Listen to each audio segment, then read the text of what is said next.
And thank you for joining us for our panel this morning called Every Voice, Every Vote, Catalyzing Civic Engagement Following the Most Significant Election in Philadelphia Recent History. So a big title, but we're really excited to be able to talk, to talk about this initiative. And our focus as we go forward is really focusing on the role of media and community partners in igniting civic action. Again, my name is Sean Mooring. I'm the head of Philadelphia programs at the Lenfest Institute for Journalism, and I'll let my esteemed panelists introduce themselves. Good morning, my name is Portia Fillard. I have the pleasure of serving as the community engagement consultant on the Every Voice, Every Vote project. Good morning. My name is Arun Prabhakaran. I'm president at the Urban Affairs Coalition, and we were a very fortunate grantee of the Every Voice, Every Vote project. Good morning. My name is Monique Curry-Mims. I am the publisher and editor-in-chief at Generosity, Philadelphia's social impact media outlet, and we were also a grantee partner of this initiative. Great, thank you. And I'm going to start by giving a little bit of background on the initiative and our approach to this work and particularly the vision of Every Voice, Every Vote.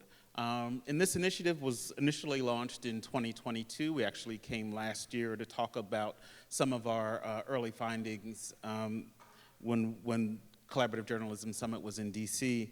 And this effort was focused around elevating Philly's diverse voices leading up to the municipal elections, and particularly as we were electing our 100th mayor and an unprecedented number of city council members.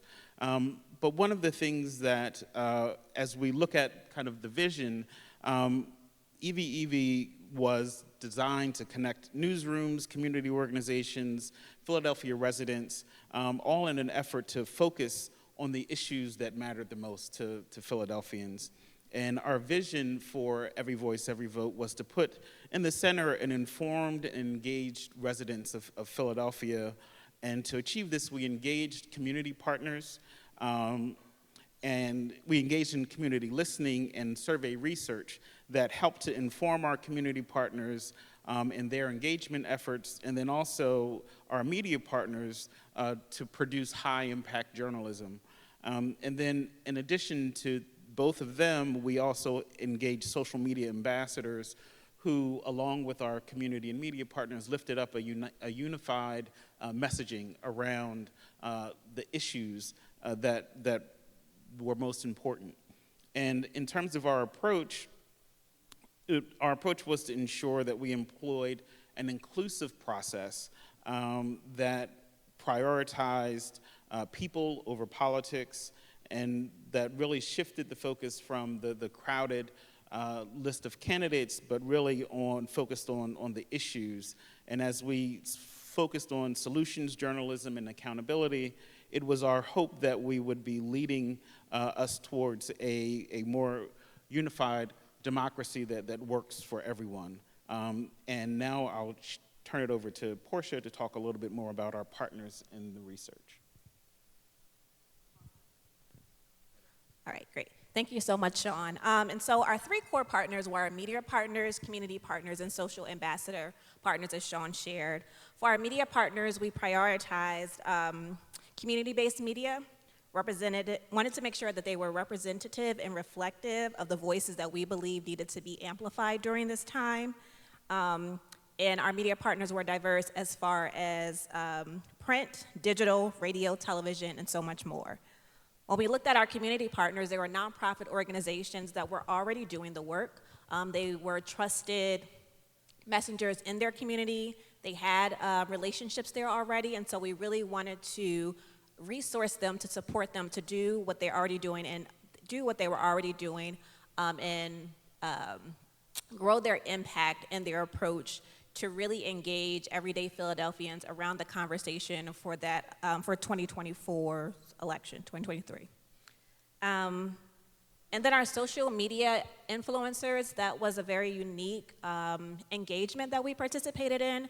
we identified over 50 micro-influencers who were all local and who all had strong platforms in the 18 to 35 age range, and so really engaged them in the conversation and content creation and material around the importance of voting, the issues that were at stake, reminding and educating on what the municipal election entailed as far as what candidates and what offices were up for election and re-election. And so, we can go to the, thank you. In partnership, as Sean shared earlier, the research component of this particular initiative was very critical in really driving and supporting the conversation using data to really help to get to the core focus of the conversation for everyday Philadelphians. And so in partnership with the Pew Charitable Trust, we conducted a qualitative and quantitative research, and that was informed by both the public opinion polls and focus groups. And we were really intentional to make sure in that research that we targeted or focused on all of Philadelphia. Philadelphia is a very diverse city, and so we wanted to make sure that we hit as many zip codes across the city as possible. And of course, during the focus groups, we were very intentional that all Philadelphia faces, voices, experiences were represented in that conversation. Our key findings, which I think are no surprise for anyone who lives in a city, were crime, education, housing and homelessness, economic opportunities, and homelessness. And so with that data, we were able to provide that to our partners, both of our media and community partners, to really help to craft conversations around how Philadelphians felt that these this upcoming election, these new candidates, these new offices that were being elected, how would they solve or help solve or direct for the problems that Philadelphia felt were the most challenging issues in the city at the time. And so I'll quickly go through highlights and overview of summary of our outcomes and impacts. In total, we gave away $1.5 million, and our average grant size was about $25,000. Those grants range from $5,000 to $100,000 for our grantees. And over a 10-month period, over 585 pieces of content were created that spoke specifically about the 2023 election process and the election activity that was happening. And so that was really monumental because it really provided a lot of information, material, very intentional conversations, and access to information for Philadelphians across a range of topics, across a range of issues, and really covering all of the elections. So not just the mayoral, but the city council, the questions that are on our ballot, and the other municipal government offices that were up for election, and really crafted what those candidates were saying, what their platforms were, and how that aligned to what Philadelphians wanted to see as they looked to vote for the upcoming election.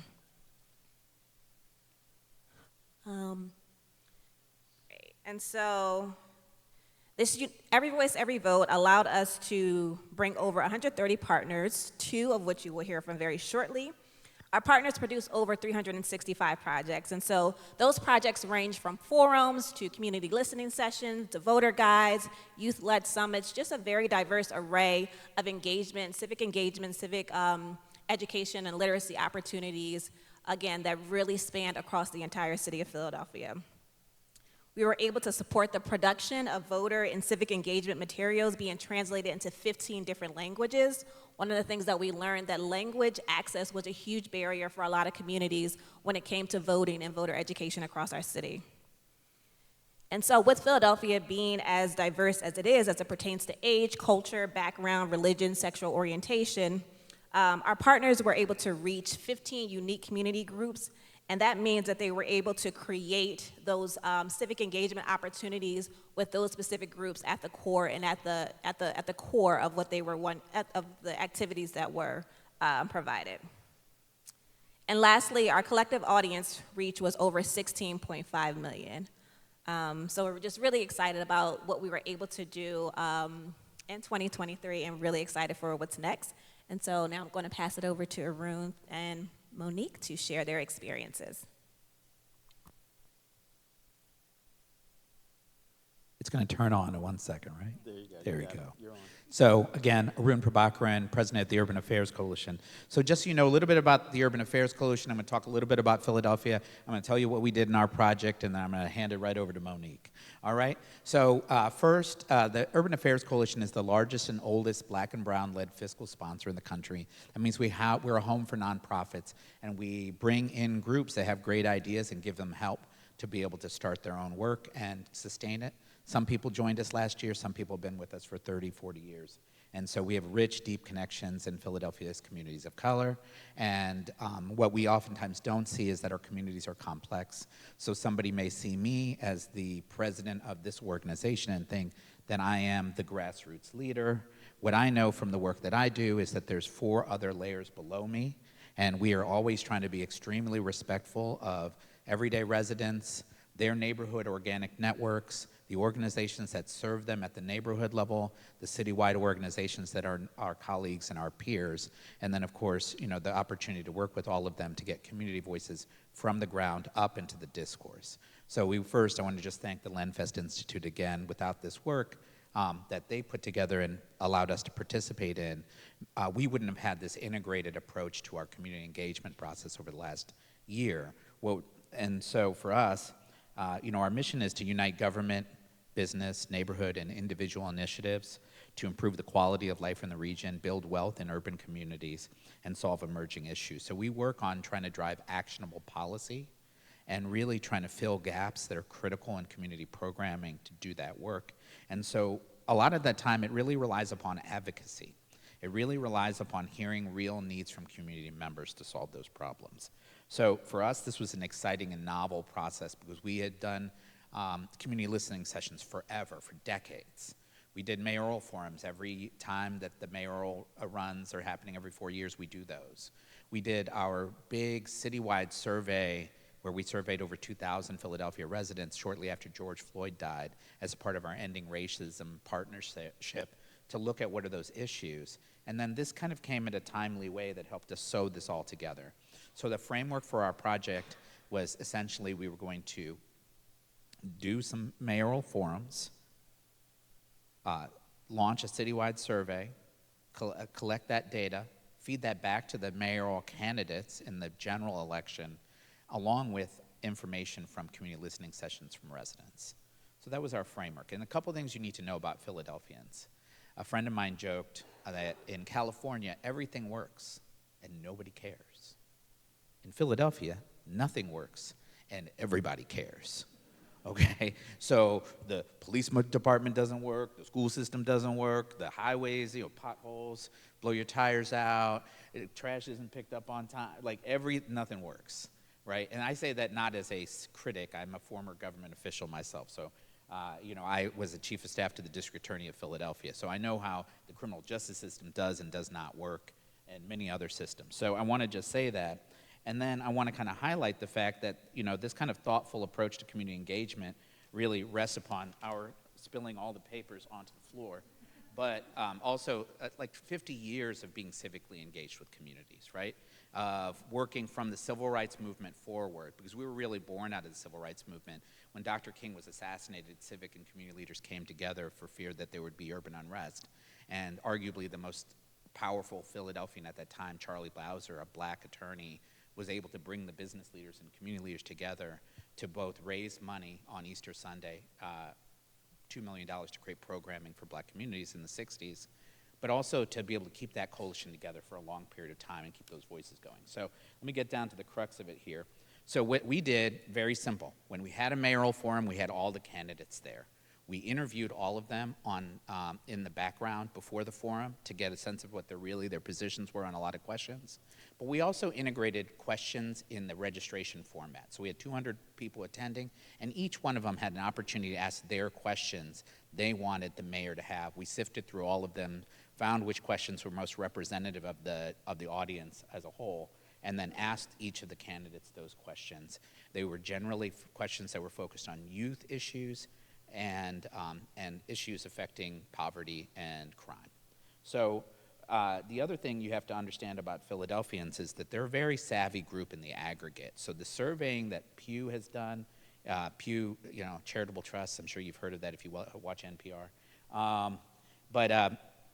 And then also the Lenfest Institute worked with Pew, and we worked with Pew to put our questions together. So they became very reflective of what the ethos was around Philadelphians and what issues they wanted to have addressed. But at the same time, it showed where the community has their voice, when the media gets it right, and when the media doesn't get it right. So one of the issues that kept on coming up was the issue of crime. As 80% of people viewed crime as the #1 topic in Philadelphia. There was an epidemic of gun violence. Homicides, which had typically been for many years just hovering around 300, were skyrocketed to over 500 homicides. There was nearly 2,500 non-fatal shootings, unprecedented numbers for Philadelphia since basically the 80s. So people were really shocked by this, and the sensibilities were really heightened.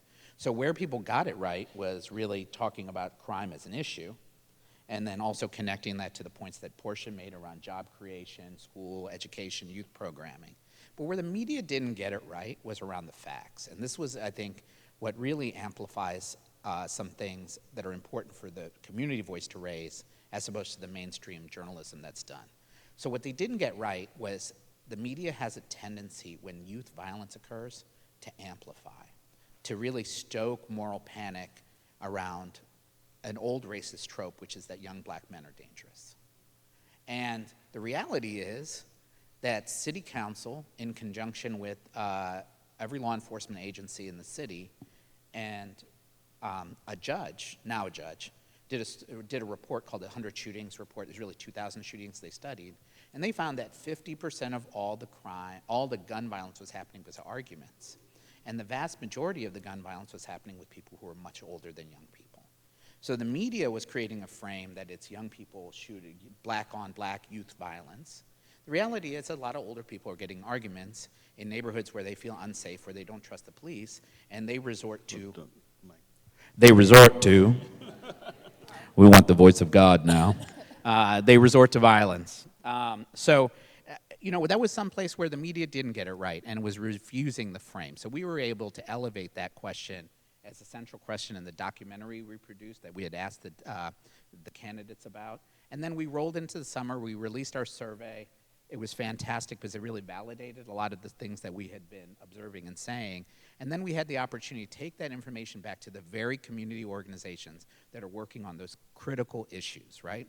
To ones working every day in gun violence in the middle of the night, ones that were working on youth mental health issues, working on jobs and opportunity, working on education issues and LGBT rights issues. And they were able to fashion more questions so that when the mayor was going to be either David O., the Republican candidate, or Sherelle Parker, the Democratic candidate, now mayor, they heard questions from these community groups that were a part of a continuous generative cycle of building from community voice to solutions. So I thought that was an incredibly valuable opportunity for us. It integrated our work across basically decades and kind of give us a workflow that really got community voice integrated to every step. And we couldn't have done that without the Institute. So really, thank you again. Thank you. Can't remember what I put on the slide. Good morning again. So Generosity has been around since 2009. I acquired it in 2023, and it has become the region's leading social impact media outlet, which really means that our readers are the politicians that are putting dollars and policies into communities, nonprofits that are putting programs, foundations who are giving money to nonprofits. And before then, the organization was really just kind of highlighting what someone said that they were doing. I started and ran a nonprofit. I was the leadership of another nonprofit. I am a philanthropic consultant, so I know what we like to put on paper to get grants. I know what we like to put out in the news and pitch to media outlets to drum up press about what we're doing. So I saw this as an opportunity to really hold people accountable. And as I was acquiring this, Lenfest launched this initiative. When we first joined the initiative, we were just a media partner. We were reprinting, reposting on social media, different articles, different events that were happening and promoting them to make sure that people were getting involved. What they didn't say, which I was very happy for, was that they announced a second round of partnerships for opportunities in, I think it was around April, May. And at that time, we had made it past the primary. Now, I know Arun said, you know, he gave the questions to the Democratic and Republican candidates, but typically in Philadelphia, the Democratic ticket is going to win. So we were really looking at what was going on with Mayor Parker and what she was planning on doing, what she was saying. And we saw this as an opportunity to hold her administration accountable, or O's, but really to hold her administration accountable. So we utilized the LendFest grant to host a community session where we first invited several industry leaders around the issues of homelessness, gun violence, education, and workforce development to a table to really kind of, one, talk about what they saw from their professional perspectives, but then from there we broke out into groups, and there was about 50 to 60 attendees that either picked a certain issue area or jumped around to really just have conversations around what was needed, what should be the focus of the solutions of the next mayor. After the end of that, we came back and had a full conversation where those leaders kind of fed back to the group what the highlights were from their conversations, and we just had an open conversation. The key thing that we took from that was this is an intersectional issue, right? All of these things are impacting each other, and we can't have solutions, we can't have conversations in a silo, in a void. So that allowed us to produce a news article called At the Intersection, which kind of talked about what the next mayor needed to do to bring these issues together to really focus on solutions.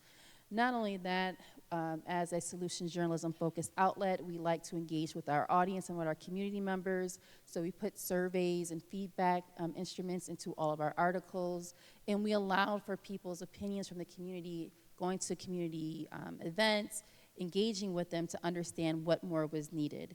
And that actually allowed us to formulate our current 2024 editorial calendar. So our editorial calendar is based off of the information that we received from those sessions, from those insights, from that article, to allow us to really look at what the administration is doing and hold them accountable. What I am proud is that we have also been able to launch community newsrooms this year, where we go into communities for a day and just set up in partnership with a local nonprofit organization to hear what residents are facing, what is working, what is not working, what are you dealing with, what are the people who are supposed to be supporting you, where are they lacking? And we utilize that to either inform our stories, or we allow for them to tell their own stories. So we have video engagement sessions where people can actually come in and get on camera and tell their stories in their own words and their own voices. We also do trainings on solutions journalism so that they can understand how to write an op-ed or just write a story with a SJ focus, whether it's for us or any other media outlet. We think that community voice is highly important. If you're going to be putting dollars and programs into communities, why not listen to the people who are being impacted by that? As we go forward into the first full year of this administration, as well as the next presidential election, we are also launching a Beyond the Ballot program, because at the end of the day, people are going to vote, not vote. Our mayor was elected with, what was it, like 18% of the, what, 23? 23% of Philadelphia's population elected the mayor. Right, like out of the entire population. So while people are or are not voting, we really have to understand what really matters. People are not voting and they're not paying attention to policies because they don't understand how it impacts them day to day. That was the one thing that, as we were always engaging with LendFest, which I appreciate, right? It wasn't just them saying, here's what we're doing, you guys just go out and do it under this direction. They were making sure to get feedback from us. So they were having sessions with us throughout the process, and at the end to say, what did we miss, what do we need to do? And that whole idea of, I think it's falling flat. I think, we're telling people to go to the polls. We do this every cycle, regardless of the cycle. But why do we have to go to the polls? Why does it matter to the way that they live, right? How does it matter to their rent? How does it matter to their job? And I think that disconnect is where media and the news really needs to pay attention. I think that is our role as journalists and as media outlets to actually provide the facts and connect the dots so that people can make informed decisions. So we will be launching that coming in the next couple of months so that people are really informed about what is impacting them and why they should vote. I feel like I'm rambling right now, so I'm going to getting on my soapbox. I'm sorry. I really appreciate it, and both of you coming and sharing, the perspective, because we also, as we recognize community partners, this initiative has also opened the floodgates for LendFest, because it's the first time that as an institution we've provided grant opportunities to non-media organizations, and so UAC is one among many partners that have come in from a community side, really looking at our community partners as some of the trusted messengers where there have been instances where media may not have gotten it right in the past, or where they just have deeper relationships because of the types of services that they provide than some of our media partners might have.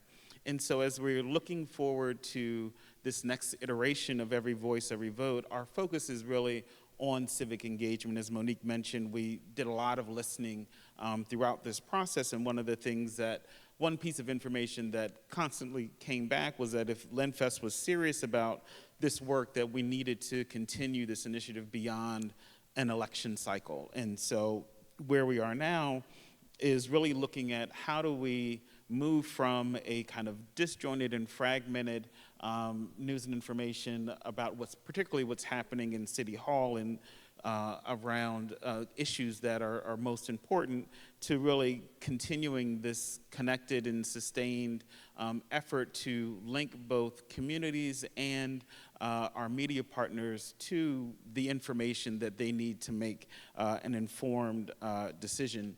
And we want to make sure that in this iteration we're focusing on civic engagement and accountability.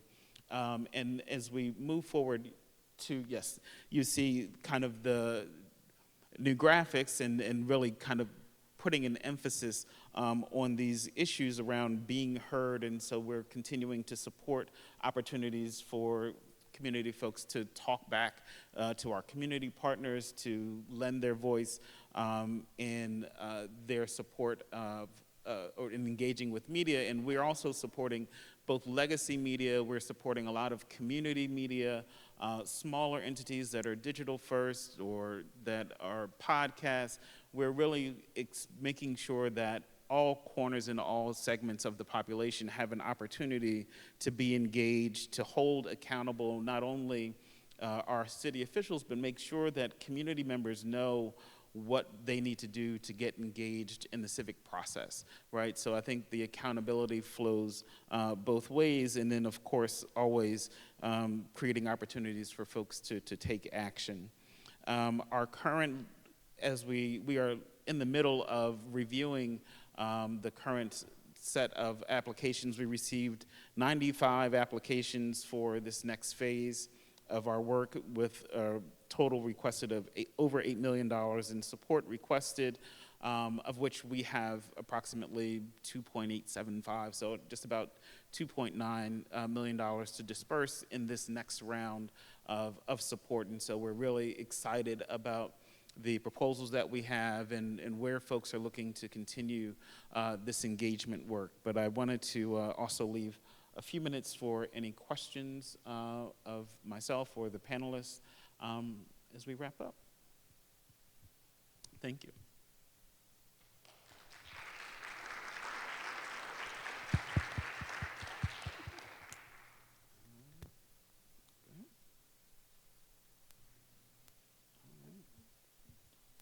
No questions? You got a question? We got time. We got time. So, not to scoop what you have coming out in a couple months, but why should people vote? Because that's something we've been asking ourselves in our newsroom too, is, you have people who are so disinvested because even at the top of the ballot, they see two choices that don't reflect their needs. So what do you say to those people?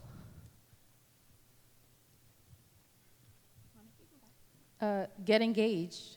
I actually live right outside of Philadelphia. I live in a borough outside of Philadelphia. And when I went to the polls 2 weeks ago, I literally said, why did I have to come? Every race was uncontested. Like, I didn't need to be there, right? I showed up because it was my civic duty. But I really did not have to spend my time in there because those people would have won regardless. And I think that we are getting away from what this is supposed to be and understanding it, right? Understanding that our trash isn't being picked up for a reason. Understanding that our crime and our education in Philadelphia, the school board is picked, it's not elected, it is picked by our local politicians, by our council and our mayor, right? They're the people who are deciding who is actually educating our kids, in a sense, right? So if we're not understanding the connection between civic duty and responsibility, volunteering, getting engaged, going to events, speaking out, going to rallies, and really getting, like, there's no point, there's no purpose, right? And at the same time, it's like the same people are there. I've had 5 people ask me to run for office. I'm like, that is not my jam. That's not. I ran for school board once, and it was the most ridiculous thing. I'm like, behind the scenes is where I am, right? And there's a place for everybody to get involved. But if you don't understand how the systems work, right, you're going to just say they're broke. What's the point to them? But if you understand and learn those systems and how they're impacting your day-to-day lives, the power that you do have will allow you to want to show up to vote and to even nominate or even to support, whether you're working in the campaign offices, you're putting out signs in your yard, but there's a disconnect between the two. And I think that we have to bridge that connection in order for people to want to be civically involved, to just even get engaged to begin with, to then vote.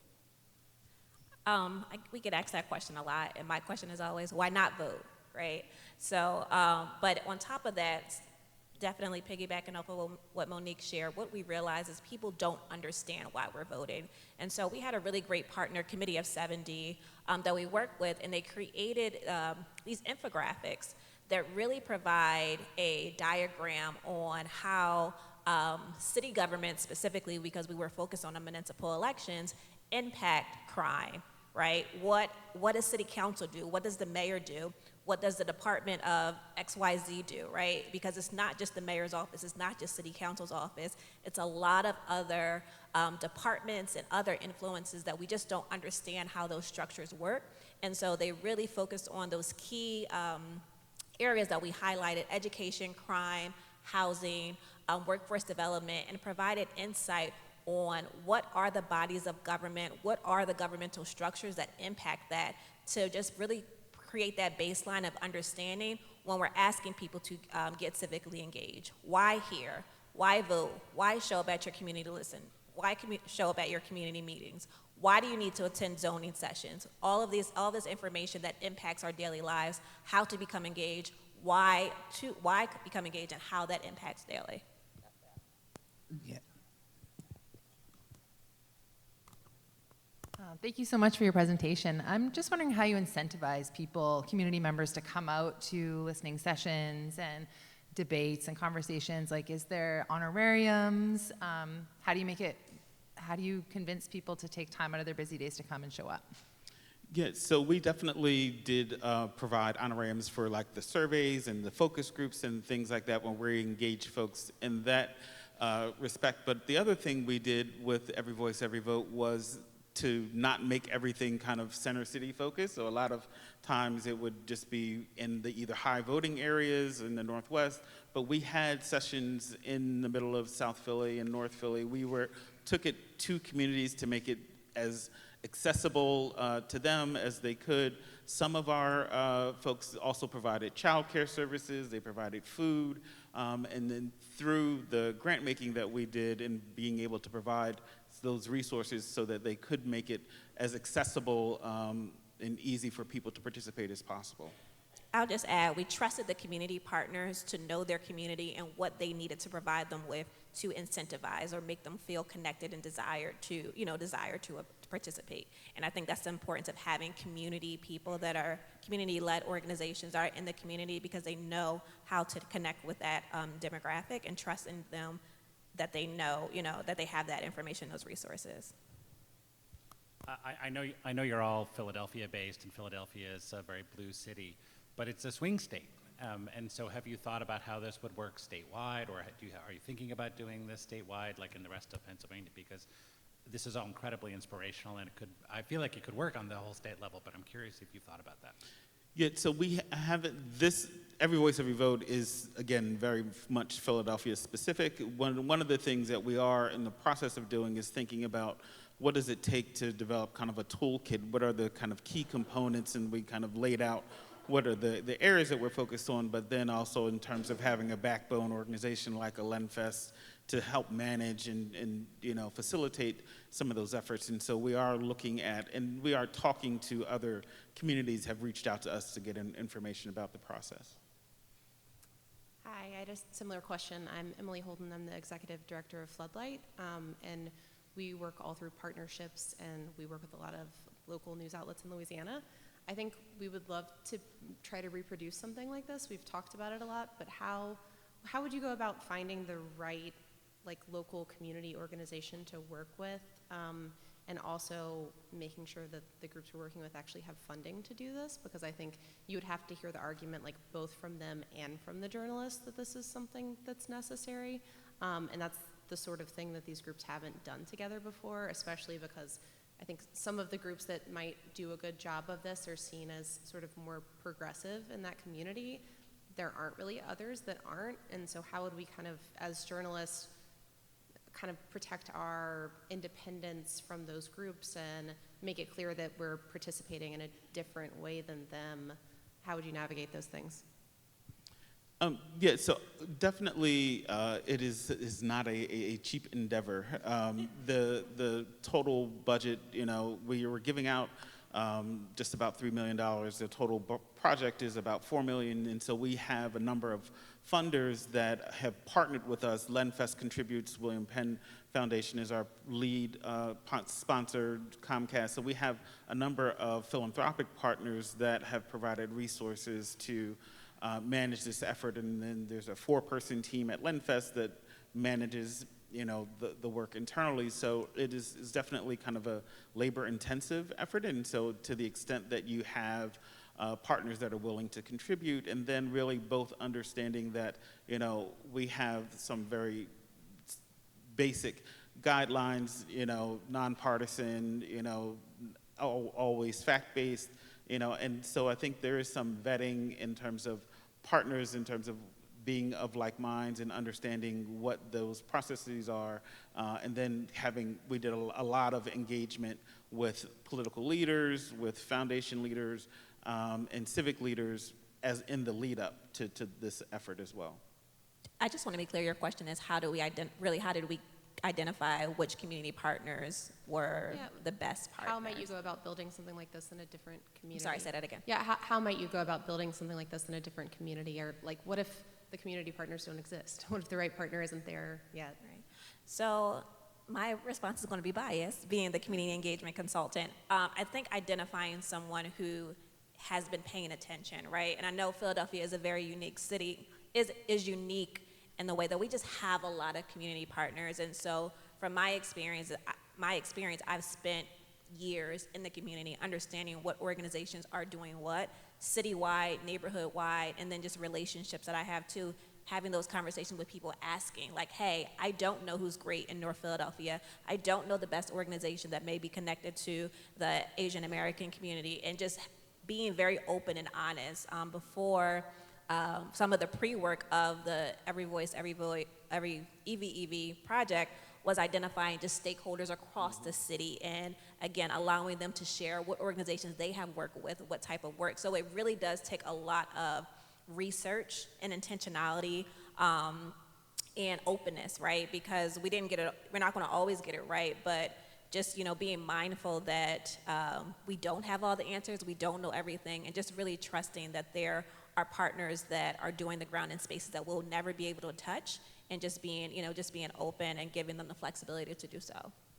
And the only thing I want to add is I think, especially in our area, like this project with LendFest, they're probably one of the stronger like backbone partners, right? Like they really understand that.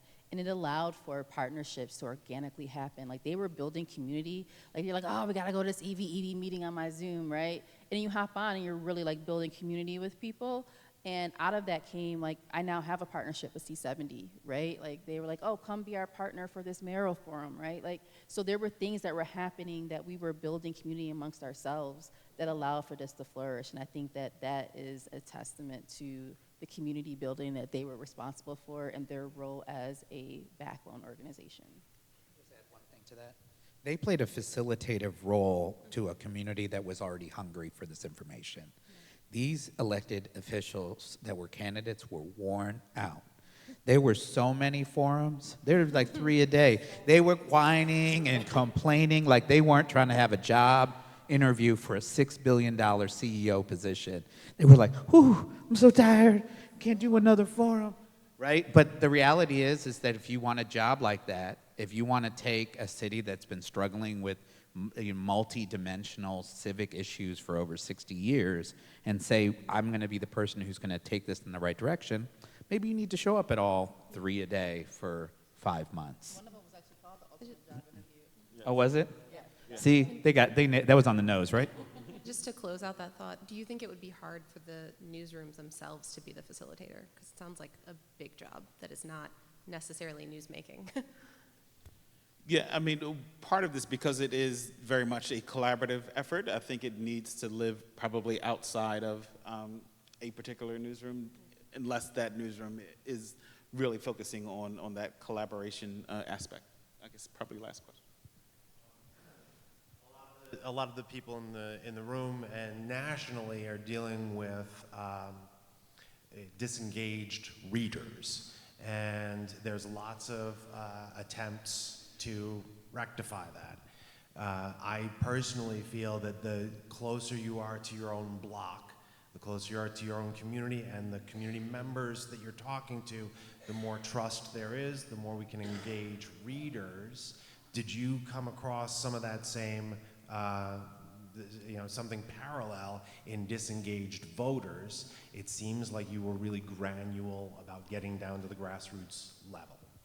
Yeah, so definitely we were very intentional about meeting communities and engaging in all communities, whether or not they were known for low voter turnout, because it was always about how are we making sure that all community voices are heard.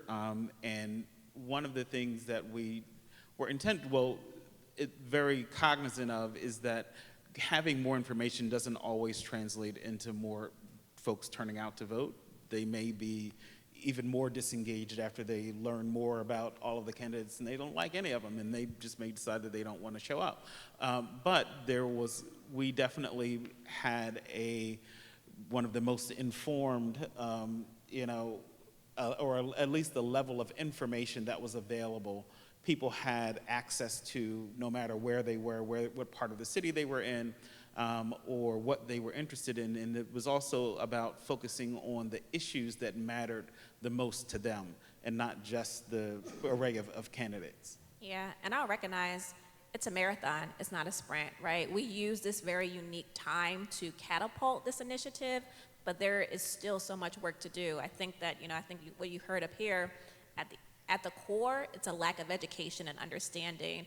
And so recognizing that and using that as the lever and how to engage people and not, again, trying to push a candidate or an initiative, honestly, but just to really uncover and provide that understanding at a level that resonates with them, how it impacts their rent, how it impacts their jobs, how it impacts picking up the trash, and all of those things, but really making it a personal connection and providing that civic literacy component of it. And our hope is that that will increase civic engagement, but our goal should be education and information. I think the other thing is that a lot of times when it comes to media, communities feel like they're being written about, right? And I think that as someone that has like I come from the nonprofit sector, I was, grassroots, I still support that effort. We're in the community first, right? So like generosity is supposed to cover all 5 counties, and it's only really covered Philadelphia. So other counties don't really know about us, so it's hard for us to engage with them and ask them questions. So now we're in their communities doing newsrooms. We're showing up at their community events just to get to know people, just to hear what they're experiencing, right? Before we start now trying to pick apart their communities that we're not in. So I think taking it in an approach of community engagement, like really be of that community, get to know that community before you start writing about them, I think is crucial.